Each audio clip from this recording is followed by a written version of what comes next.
There's two big reasons why teaching optimism has to be discussed right now in the history of the world, right? 2020 will go down as the year of the coronavirus. In fact, it'll go down as the year of pandemics. What's the future going to look like?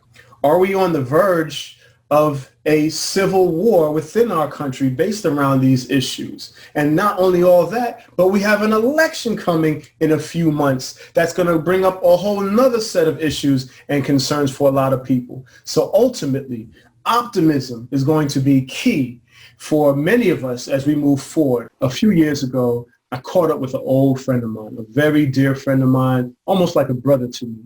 But you guys know when you're dealing with family, sometimes family has a falling out. And just like family, me and this gentleman, we had a falling out. But a couple of years ago, I caught up with it. It was in January as part of the new year. As one of my resolutions, I made it my business to catch up with people that I hadn't spoken to in a long time, people that I loved. So I went to his house and, we had a very heart-to-heart conversation. He said, Hotep, how do you deal with failure? He said, because even when you and I were working together, I know you failed several times. And I said, yes, my brother, and I'm still failing every day. I fail all the time. But people don't recognize my failures. They recognize my successes.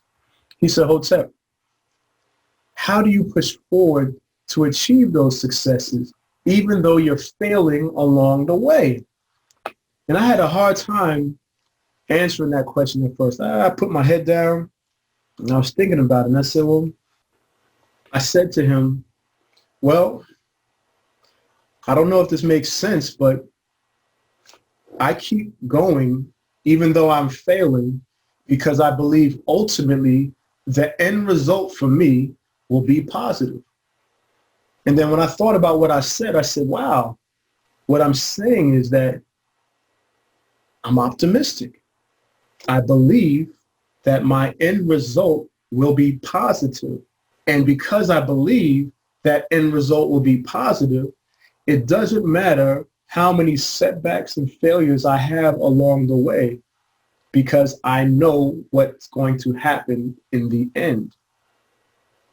Some people do not keep going, not just because of fear, but because of the failures they experience and ultimately the belief in the opposite, that they believe I'm failing and the outcome for me is not going to be positive. So why would I continue to experience failure and setbacks when I know it's not going to work out for me in the end?